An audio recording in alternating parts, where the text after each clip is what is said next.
আসসালামু আলাইকুম এভরিওয়ান, আশা করি সকলে অনেক ভালো আছো। আল্লাহর রহমতে আমি আলহামদুলিল্লাহ অনেক ভালো আছি। আজকে পর্যায়ক্রমে ভেক্টর লেকচারের আজকে 11 নম্বর লেকচার এবং আজকের টপিকটা হচ্ছে যে কোনো দিকে ভেক্টরের উপাংশ নির্ণয়। তোমরা যারা এর আগের ভিডিওগুলো দেখো নাই, অবশ্যই জাকির ফিজিক্স একাডেমি ইউটিউব চ্যানেলে পাবা এবং জাকির ক্লাসরুম ফেসবুক পেজেও পাবা। আমি পর্যায়ক্রমে 1 থেকে 10 পর্যন্ত তোমাদের লেকচার বাই লেকচার দিয়ে আসছি। তো তোমরা ওগুলো দেখো, দেখে দেন এই ভিডিওটা দেখা শুরু করো।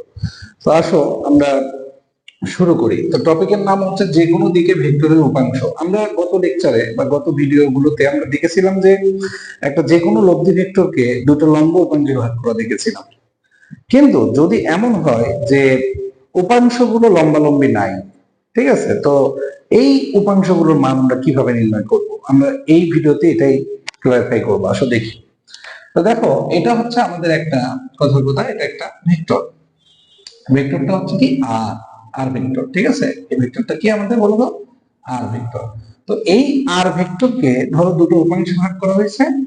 একটা হচ্ছে এই বরাবর, অর্থাৎ এই বরাবর, যেটার নাম হচ্ছে পি, ঠিক আছে, পি ভেক্টর। আর আরেকটা ভেক্টর, এটা নিলাম হচ্ছে কিউ।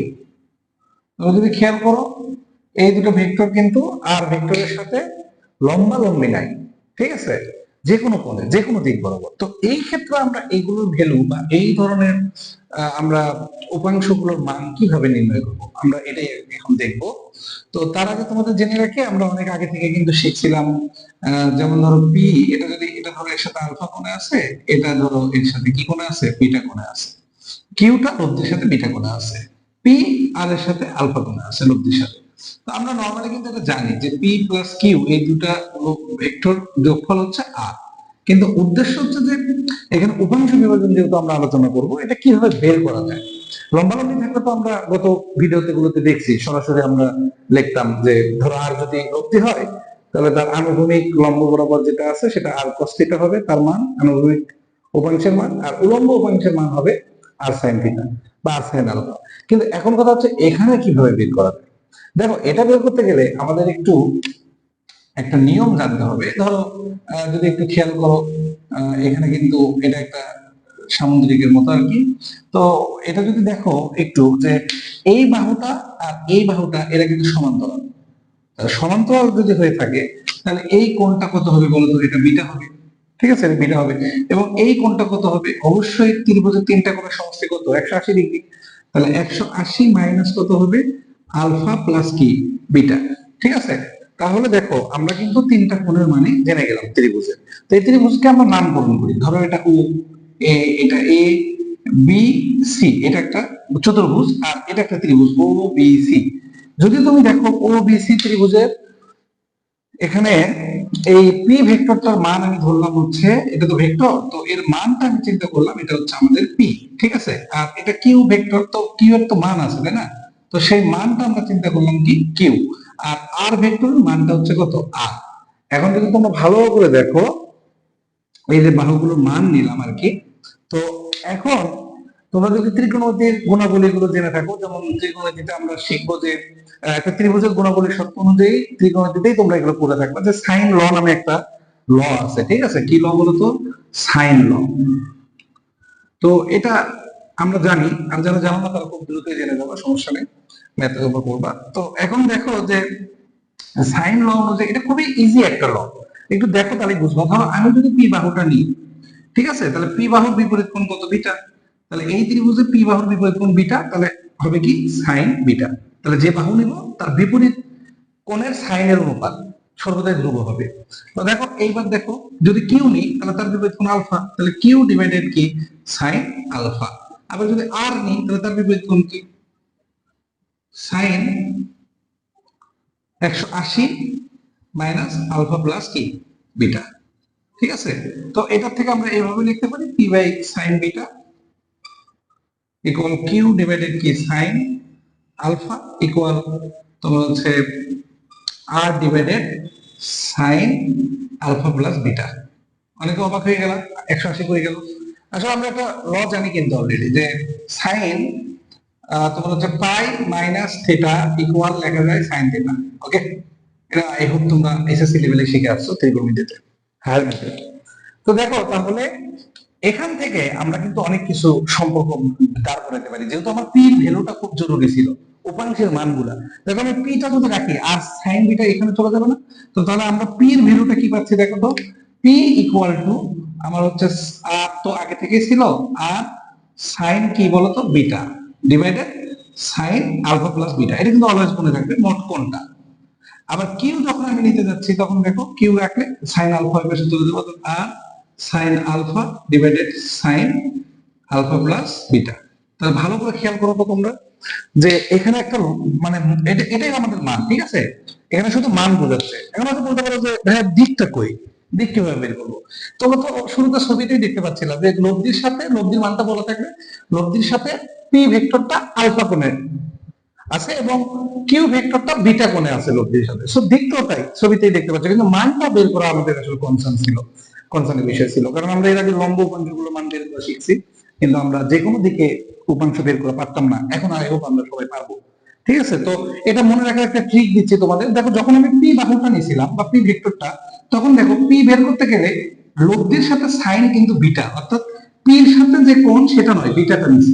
দেখো আবার যখন আমি কিউ ভেক্টরটা নিছি বা কিউ এর মানটা যখন আমরা বের করতেছিলাম, তখন কিন্তু দেখো কিউ এর সাথে বিটা কোণ, বিটা না নিয়ে আমরা আলফা নিব। অর্থাৎ যে যে ভেক্টরের উপাংশটা আমি মানে বের করব, মানে যে উপাংশটার মান আমি বের করব, তার সাথে যে কোণ তৈরি করছে সেটা নয়, বরং অন্য বাহুর সাথে বা অন্য উপাংশের সাথে যে কোণ তৈরি করছে সেটা আমরা সাইনের সাথে উপরে রাখবো।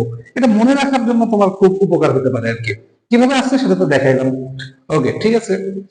তাহলে এখানে আমরা মোটামুটি যে কোনো দিক, এবং আরেকটা মজার বিষয় কি জানো, যে এই যে তোমরা অনেক আগে শিখছিলে না যে এই যে এটা শিখছিলে কিনা দেখো তো একটু, যে আমরা কোন একটা ভেক্টরকে, এটা কোন একটা ভেক্টর, এই ভেক্টর হচ্ছে ধরো আর, এই আর এর একটা উপাংশ ছিল হচ্ছে এই বরাবর, ধরো সেটা ছিল হচ্ছে কি পি, এই বরাবর এটা ছিল পি, এবং তোমার হচ্ছে এই বরাবর একটা উপাংশ ছিল কি কিউ, কথার কথা।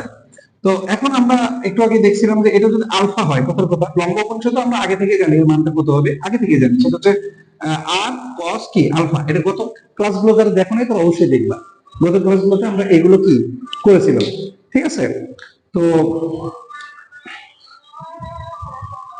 গত ক্লাসগুলোতে আমরা এগুলো করেছি, এবং ভালো করে যদি একটু খেয়াল করো যে এখানে কিউ বরাবর কিন্তু আমাদের এখানে থাকবে হচ্ছে আর সাইন আলফা, এবং এইগুলো আমরা প্রমাণ করে আসছি গত ভিডিওগুলোতে, তোমরা অবশ্যই দেখো এগুলো। হ্যাঁ, তো এখন দেখো তো আমরা এই থেকেও, এখান থেকেও আমরা এই ফর্মুলাগুলো ইউজ করে এগুলো আনতে পারবো। দেখো একটু, আসলে এগুলো আলাদা কোনো কিছু না, একই। তো দেখো এই যে এটা, তাহলে এটা কি বলতো, পুরোটা যদি 90 হয় তাহলে এটা কি 90 মাইনাস আলফা না?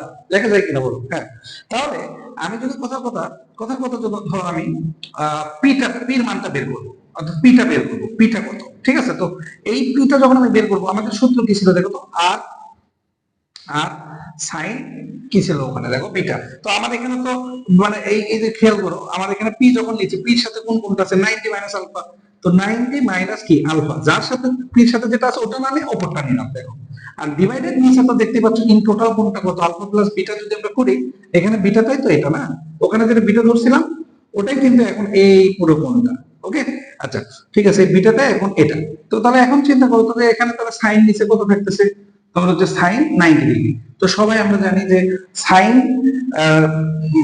পাই বাই 2 মাইনাস আলফা মানে ইকুয়াল টু কজ আলফা, অর্থাৎ এটা আমরা জেনে রাখবো, এটাও 90 তে শিখছি। সাইন 90 মাইনাস ধরো থিটা লিখলে আমরা এটাকে লিখতে পারি হচ্ছে কস থিটা। কি লিখতে পারি বলো? কস থিটা লিখতে পারি। তো এই যে একটা এগুলো আমাদের জানা আগে থেকে। তাহলে এখানে লিখলাম আর cos থিটা মানে cos আলফা, এখানে আলফা ধরছে আর কি, আর নিচে এটার মান তো 1। তো তাহলে আলটিমেটলি থেকে গেল কি বলতো, আর cos আলফা। দেখো তো এটাই কি এই যে আমাদের এই ভ্যালুটা না, দেখো তো, ঠিক আছে? সো আলাদা কিছু না, আমরা কিন্তু এইটা অ্যাপ্লিকেশন করেই লম্ব উপাংশের মানটা বের করলাম। সো এখানে আসলে বুঝলে জিনিসগুলো খুবই ইজি, ঠিক আছে? কিন্তু আমরা স্পেশালি লম্ব উপাংশে সরাসরি লিখতে পারি, এবং যেটা আমরা শিখে আসছি অতি পূর্ব ক্লাসে। আবার এখানে যখন যে কোনো দিকে হবে তখন তো আমাদের মান বের করা শিখতে হতো, তো সেটা আমরা এখানে দেখলাম আজকে, যে তার মানে এইটা সব ক্ষেত্রেই কার্যকর আসলে। তো ঠিক আছে, লম্বালম্বির আরেকটা বিষয় যেটা বলা খুবই জরুরি, সেটা হচ্ছে আমাদের অনেকের ধারণা যে ধরো আমি যদি একটা একটা এই যে ধরো নীল ক্যারেটে আমি লব্ধি লিখলাম, এটা হচ্ছে আমাদের আর, তাহলে এটার দুটো আমাদের উপাংশ পাইলাম আমি, ধরো কথা কথা একটা পাইলাম হচ্ছে পি আর একটা পাইলাম কি ধরো কিউ। তো এই দুটো আমি পাইলাম, বা লম্ব উপাংশ এনে ধরে নি, ধরো এটা পাইলাম কি কিউ। এখন আমাদের অনেকে মনে করি যে এই আর এই তিনটা ভেক্টর এক বিন্দু থেকে ক্রিয়াশীল, এটা ভুল আইডিয়া। ঠিক আছে, কারণ আর কে বিভাজন করে তো আমি পি কিউ পাচ্ছি, অর্থাৎ তুমি যদি দুটো বাদ দাও আর আছে, আবার আর যদি বাদ দাও তাহলে পি প্লাস কিউ আছে, অর্থাৎ পি আর কিউ ইকুয়াল টু হচ্ছে এই আরটা। ঠিক আছে, অর্থাৎ আমি এটা কিন্তু যখন বিভাজন করে দিই তখন এটা কিন্তু আর থাকে না। ঠিক আছে, বুঝতে পারছো সবাই? আবার যদি তুমি চিন্তা করো যে আটটাই রাখলাম, তখন পি কিউ কিন্তু আর থাকে না, অর্থাৎ একই সাথে সবাই এক্সিস্ট করে না, হয় পি কিউ থাকবে না হলে আর থাকবে। এখন আর কে দুটো উপাংশে বিভাজন করে দেওয়ার পর আবার আর ওখানেই থাকবে, এমন ভাবাটা আসলেই ভুল। ঠিক আছে, তো এটা একটু মাথায় রাখবা। ওকে, তাহলে আসো আমরা যেটা শিখলাম এটার উপর ছোটখাটো দুই একটা ম্যাথ করি, তাহলে জিনিসটা আরো আমাদের ক্লিয়ার হবে। তো আসো আমরা একটু ম্যাথে যাই, একটু দুইটা ম্যাথ করবো, আসো ছোট ছোট। দেখো খুবই ছোট্ট একটা ম্যাথ, এইগুলো ম্যাথ মূলত এমসিকিউ বা বোর্ড বোর্ড পরীক্ষার যে এক্সাম গুলো থাকে, বা কলেজ পরীক্ষায় পাবা, অ্যাডমিশনে পাবা, তো অনেক জায়গায় পাবা, আর না পাইলে শিখতে হবে না, জানো জিনিসটা, জানতে তো অসুবিধা নেই। 30 ডিগ্রি এবং 45 ডিগ্রি কোণে 130 মিটার/সেকেন্ড বেগকে উপাংশে বিভাজন করো। অর্থাৎ এখানে দেখো আমাদের যে লব্ধি, যে লব্ধিটা এখানে আমাদের যে লব্ধিটা, সেই লব্ধিটা হচ্ছে 130 মিটার/সেকেন্ড। তাহলে ধরো এটা আমাদের একটা লব্ধি, ঠিক আছে, এটা কত 130 মিটার/সেকেন্ড। তাহলে ওটার সাথে আমাদের দুটো উপাংশের কথা বলছে, যেটা 30 ডিগ্রি এবং 45 ডিগ্রি কোণে এক্সিস্ট করবে, কার সাথে? লব্ধির সাথে। এটা ধরো প্রথম একটা ভেক্টর আমি উপাংশ ধরলাম, যেটা এখানে এর সাথে কত ডিগ্রি কোণে আছে, 30 ডিগ্রি, যেটা নাম ধরলাম পি। এবং আরেকটা ভেক্টর ধরো আমার এখানে এক্সিস্ট করে, এটা কত ডিগ্রি কোণে, 45 ডিগ্রি কোণে, এবং এটা আমি ধরলাম হচ্ছে আমাদের কিউ। তো আমি এখন তোমাদের একটু আগেই কি এই ধরনের কনসেপ্ট দিয়ে আসলাম না? এখন কি পারা যাবে না? অবশ্যই পারা যাবে। দেখো এমসিকিউ আসলে তুমি ধুমধাম করে দিতে পারবো যে পি, পি বের করতেছি, পি এর সাথে 30 আছে, কিন্তু আমরা নিব অন্যটা, অর্থাৎ লব্ধি কত 130। অর্থাৎ মূল সূত্রটা কি ছিল বলো? মূল সূত্রে কিন্তু আমাদের এটাই ছিল আলফা, এটাই ছিল বিটা। তো আমি তাহলে ডিরেক্ট লিখলাম 130 সাইন তোমার হচ্ছে এই যে এটা তো লব্ধি, সাইন এই যে কোনটা পির সাথে তৈরি করছে সেটা না নিয়ে অন্যটা নিব, অর্থাৎ 45। এন্ড টোটাল কোণ নিচে কত সাইন তোমার হচ্ছে 30 প্লাস কত 45। এটা যদি তুমি ক্যালকুলেটরে বসাও তাহলে তুমি এটার মানটা পেয়ে যাবে। ঠিক আছে, তো আসলে কি বসাই দেখি কত হচ্ছে।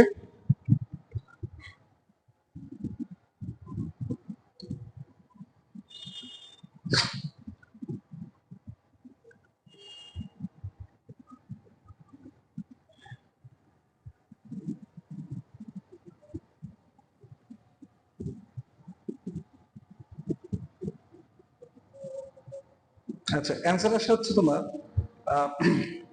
95.16 বা 17, যাই হোক 95.17 এত তোমার হচ্ছে মিটার/সেকেন্ড। এবং অপর যে উপাংশের মানটা সেটা হচ্ছে, সেটা কত, সেটা হচ্ছে তোমার কিউ। কিউ এর সাথে কোণ যেটা নাই সেটা হচ্ছে 30, অর্থাৎ 130 সাইন 30 বাই সাইন 30 প্লাস 45, অর্থাৎ টোটাল কোণটা। আচ্ছা, এখানে যদি আমরা করি এখানে মান আসবে কত একটু দেখি।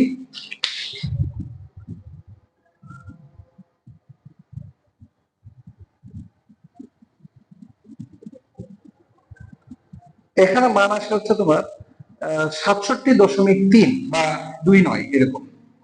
যাই হোক, এই এই হচ্ছে বিষয়। তো আমাদের এগুলোই কিন্তু এখানে অ্যান্সার। ওকে, এগুলোতে টাইম লাগবে না, তোমরা, আমি তো তাও বোঝাচ্ছি দেখে আমার টাইম লাগতেছে, যখন তুমি করবা বা আমি করতাম তাহলে কিন্তু এত সময় লাগতো না, আমার তোমাকে বোঝাতেও হচ্ছে। সো তোমার তো এত টাইম লাগবে না, তুমি কিন্তু বেসিকটা জানো। তো দেখো আমরা কিন্তু দেখলাম যে হ্যাঁ এইভাবে পারা যায়। তো আসলে আমরা আরেকটা ম্যাথ দেখি, এটা তো বুঝলা, আসলে আরেকটা ম্যাথ দেখি। ওকে, দেখো আমরা নেক্সট ম্যাথ তুলে ফেলেছি অলরেডি। এখানে বলতেছে যে দুটি ভেক্টর রাশি লব্ধি 50 একক, ঠিক আছে, এবং তাদের ভেক্টর দুটির মধ্যবর্তী কোণ কত ডিগ্রি, 60 ডিগ্রি।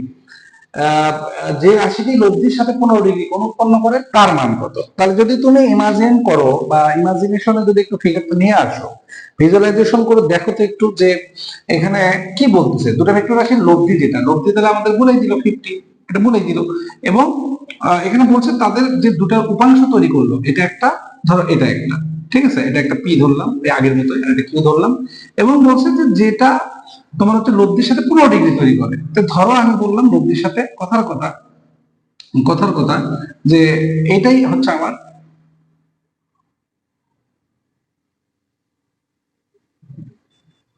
যে এটা ধরো আমার 15 ডিগ্রি তৈরি করছে লব্ধির সাথে, তো পি, তো সেই মানটা নির্ণয় করতে বলছে। এখন দুটো ভেক্টর যেটা ছিল এই যে পি আর হচ্ছে কিউ, তো দুটার যদি আমার মানে টোটাল কোণটা যদি 60 ডিগ্রি হয়, ঠিক আছে, ধরো এই টোটাল কোণটা কত ডিগ্রি, 60 ডিগ্রি, তাহলে বলো তো, বলছে যে যে ভেক্টরটা বা যে উপাংশটা তোমার হচ্ছে কার সাথে তৈরি করছে বলতো, এই লব্ধির সাথে, লব্ধি হচ্ছে 50, এটাই হচ্ছে আমার আর, এটার সাথে তোমার হচ্ছে 15 ডিগ্রি তৈরি করছে, এটা এর মানটা কত। তো এর মানের জন্য তো এই কোণ জানা লাগবে না, জানা লাগবে এই কোণটা, অর্থাৎ কোন কোণ বলতো, এই যে এই কোণটা জানতে হবে, এই কোণটা, এই কোণ।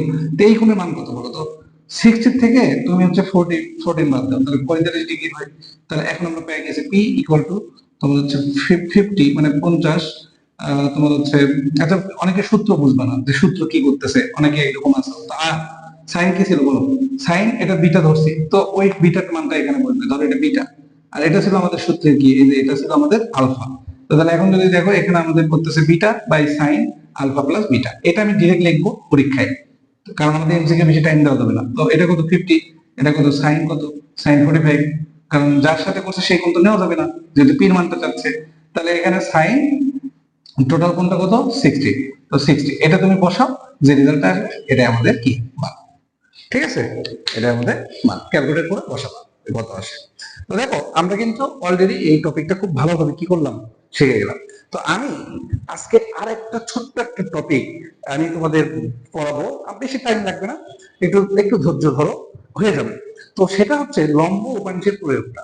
তোমরা একটু চিন্তা করো তো, যে আমি তোমাদের লম্ব উপাংশ দেখাইলাম, আমি তোমাদের যে কোনো দিকে উপাংশ দেখাইলাম, কিন্তু লম্ব উপাংশ বাস্তব জীবনে আসলে কোথায় অ্যাপ্লিকেশন হয়, কোথায় কোথায় হয়, এরকম একটা অন্তত আমাদের জানা দরকার। আমাদের বোর্ড বইও আছে, সাজান তখন স্যার বা ইসাক স্যার সবার বইয়ে এগুলো প্রয়োগ দেওয়া আছে, ব্যবহার দেওয়া আছে, তোমরা পড়তে পারো। কিন্তু আমি আমার মতো করে একটু তোমাদের একটা দেখানোর অন্তত চেষ্টা করি। আসলে কি, যেমন বাস্তব জীবনে লং রোলারের প্রয়োগ কিন্তু খুব বেশি আমরা ইউজ আছে, বা আমরা করি, ব্যবহার করি আর কি, ইউজ করি। তো আসলে আমরা এরকম একটা দেখি। তো টপিকটা হচ্ছে কি বলতো, যে লম্ব উপাংশের প্রয়োগ,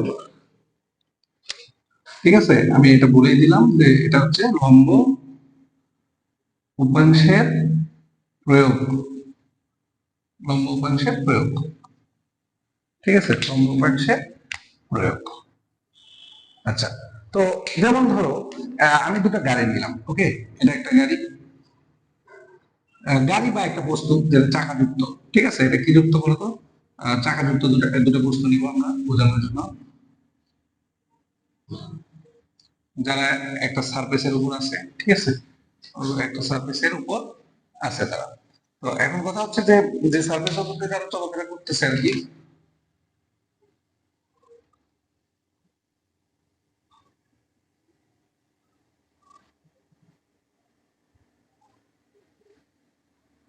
সারফেসের উপর দিয়ে গাড়িগুলো আছে, এবং তোমরা যদি খেয়াল করো, কেউ ধরো এখান থেকে এই বস্তুটাকে টানতেছে এইভাবে, আর একটা আছে যে এখানে কি করতেছে, এখানে ঠেলতেছে। তো একটা হচ্ছে টানতেছে, আর একটা কি করতেছে দেখো তো, ফেলতেছে।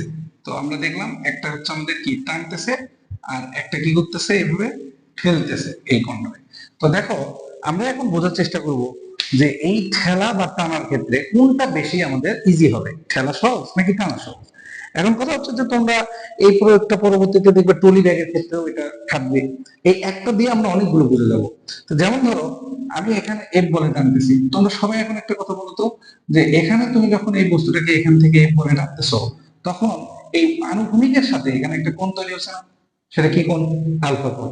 তো যেহেতু কোনো কোণে টানতেছো, তুমি তো লম্বা লম্বি টানতেছো না, ওকে, তাহলে এখানে উপাংশের প্রয়োগটা চলে আসবে, তাহলে এটা কি হলো বলতো, এফ কজ আলফা। ঠিক আছে, আমরা সবাই বুঝছি, ওকে গুড।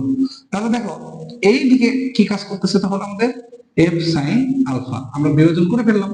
এখন কথা হচ্ছে যে এই বস্তুর ক্ষেত্রে বা যে কোনো বস্তুর ক্ষেত্রে, হ্যাঁ, যে কোনো বস্তুর ক্ষেত্রে উপাংশের বিয়োজনটা আমাদের আগে কোনাকুনি হইলে, কোনাকুনি বল হলে আগে উপাংশ বিয়োজন করে নিতে হবে, ওকে।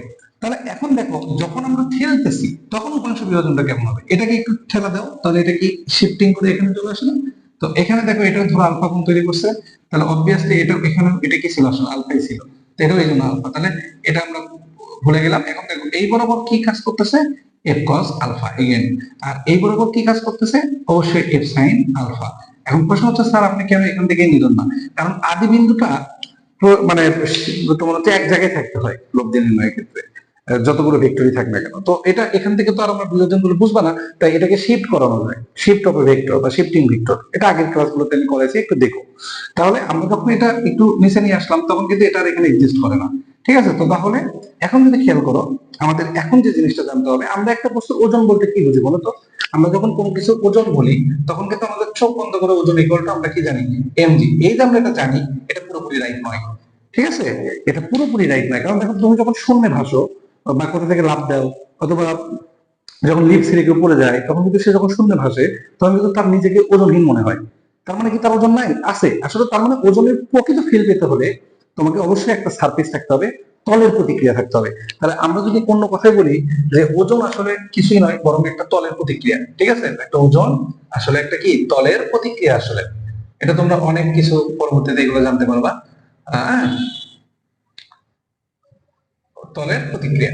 তো এখন একটা কথা তোমাদের কাছে আমি বলবো, সেটা হচ্ছে যে তুমি যদি একটু ভালো করে লক্ষ্য করো তোমরা, যে একটা বস্তুকে যখন আমরা টানতেছি বা ঠেলতেছি কখন আমার জন্য ইজি হবে, প্রথম আগে আমরা এটা বুঝবো। ইজি হবে তখন যখন একটা ওজন কম অনুভূত হবে, কোন একটা বস্তুকে টানতেছি যেন তার ওজন কম কম মনে হয়, এরকম হলে আমার জন্য অনেক ইজি হবে। আমরা একটু দেখি তো, আসো তো। ধরো এই বস্তুর ভর যদি এম হয়, তাহলে অবশ্যই বস্তুর নিচের দিকে একটা এম ডি কাজ করে, এটা আমরা অস্বীকার করতে পারবো না। এবং একই সাথে এই বস্তুর উপর দিকে একটা কি কাজ করে বলতো, একটা আর কাজ করে, যেটাকে আমরা বলছিলাম তলের প্রতিক্রিয়া বল। এই যে তলের প্রতিক্রিয়া বল। তাহলে এখন এটাকে যদি আমরা অ্যানালাইসিস করি, তাহলে ভালো করে একটু দেখো তো, যে এই বস্তুটা মূলত কোন দিকে যাবে, সামনের দিকে যাবে, সেটা উপরে উঠতেছে না, মাটির মধ্যে চলে যাচ্ছে না, বা নিচের দিকে যাচ্ছে না। তাহলে বস্তুটার উপরের বলগুলোর সমষ্টি এবং নিচের বলগুলোর সমষ্টি সমান। এই জন্য তো বস্তুটা উপর নিচে ওঠানামা করতেছে না, সামনের দিকে আগাচ্ছে। তাহলে আমরা বলতে পারি উপর দিকে কাজ করতেছে আর, এবং এই দিকে দেখো আর একটা কাজ করতেছে এফ সাইন আলফা, এখানে আর কাজ করতেছে উপর দিকে এফ সাইন আলফা। তাহলে এখানে কিন্তু আর এটা থাকে না, একটু আগে এটা বলছিলাম আমি। যাই হোক, যেহেতু এটাকে বিভাজন করে দিছো তোমরা, তাহলে আর প্লাস কত বলতো, আর প্লাস উপর দিকে কাজ করতেছে F sine alpha equal to MG. তাহলে এটা আমাদের ইকুয়েশন। এবং আমি যদি শুধু আর রাখি, যেহেতু ওজন হচ্ছে তলের প্রতিক্রিয়া আর, তাহলে ওই পাশে এমজি মাইনাস কি এফ সাইন আলফা, ঠিক আছে? আচ্ছা, এটা গেল আমাদের প্রথম ক্ষেত্রে, প্রথম ক্ষেত্রে মানে প্রথম ক্যাটাগরি। আমরা একটু দ্বিতীয় ফিগারের জন্য আসি, তো দেখো তো, এটারও ভর আছে এম, এবং তার নিচের দিকে কি কাজ করবে, এমজি কাজ করবে, এবং অবভিয়াসলি তার তলের প্রতিক্রিয়া একটা থাকবে যেটা উপর দিকে কাজ করবে, তাই না? সেটা হচ্ছে আর। এখন আমরা যদি দেখি যে নিচের দিকে কাজ করতেছে বলগুলো সমষ্টি কে কে, এটা আর এটা, অর্থাৎ তোমার যার উপর দিকে কাজ করতেছে কি শুধু আর, তাহলে আমরা লিখতে পারি R equal to M G plus, যেহেতু নিচের দিকে এফ সাইন আলফা কাজ করতেছে। তাহলে একটা জিনিস চিন্তা করো তো, এখানে ওজন কি কম অনুভূত হবে না এখানে, আর এখানে ওজন বেশি অনুভূত হবে? কারণ আমার ওজনের সাথে ওজন থেকে কিছুটা রিডিউসড হচ্ছে, কমে যাচ্ছে, কিন্তু এখানে আমার ওজনের এমজির সাথে বরং আরো কিছু বাড়তেছে। তার মানে প্রতিক্রিয়া বলে যেহেতু তোমার ওজন অনুভূত হবে, ওজন অনুভূত হওয়ার জন্য দায়ী, তাহলে কোন প্রতিক্রিয়া বলটা বেশি? এখানে কানাডা আমরাও জানবে যে এটাতে বেশি হবে, কারণ এটাতে অ্যাড হচ্ছে কিছু সামথিং, তোমার বলের একটা উপাংশ এসে ওজনকে আর বাড়ায় দিচ্ছে, সেক্ষেত্রে অবশ্যই ঠেলা অনেক কষ্টকর হবে, আমরা দেখতে পাচ্ছি। এই জন্য মনে রাখবা, ঠেলার চেয়ে টানা সহজ। কারণ এখানে কি হচ্ছে বলতো, এখানে ওজন কম অনুভূত হচ্ছে, ওজন, এখানে ওজন কম, আর এখানে ওজন কি বলো, এখানে ওজন বেশি, as simple as that. So এটা তো তুমি ব্যাখ্যা করতেই পারবা, যদি তুমি অ্যানালাইসিস করতে পারো এই সিম্পল জিনিসগুলো, তাহলে আমরা ইজিলি সলভ করতে পারবো। তো দেখো, আমরা ফিজিক্সকে ফিল করব, এই জন্যই আমার এই দেখো ফিজিক্স একাডেমির চ্যানেলটা। তোমাকে আমি সব হয়তো ম্যাথ করাতে পারবো না, সব হয়তো ম্যাথ করা পসিবল না, কিন্তু ইনশাল্লাহ কনসেপ্ট গুলো তোমাদের নিট এন্ড ক্লিন করতে যা করা লাগে করবো। এই জন্য আমার ভিডিও অবশ্যই ভালো লাগলে লাইক দিয়ে উৎসাহিত করবা, আমার চ্যানেলটা সাবস্ক্রাইব করবা, এবং যেন বেশি বেশি এরকম ভিডিও তোমাদের আরো দিতে পারি। ঠিক আছে? যারা নতুন আমার চ্যানেলে আসো, আমি ডেডিকেটেড তাদের প্রতি, ইনশাল্লাহ যে কোনো সমস্যায় আমাকে তোমরা নক দিতে পারো, আমি তোমাদের সর্বদাই পাশে আছি ইনশাল্লাহ। আর আমার জন্য বেশি বেশি দোয়া করবা, ঠিক আছে? আল্লাহ হাফেজ। নেক্সট ভিডিওর জন্য সবাইকে আমন্ত্রণ জানিয়ে এই ভিডিও এখানে শেষ করতেছি।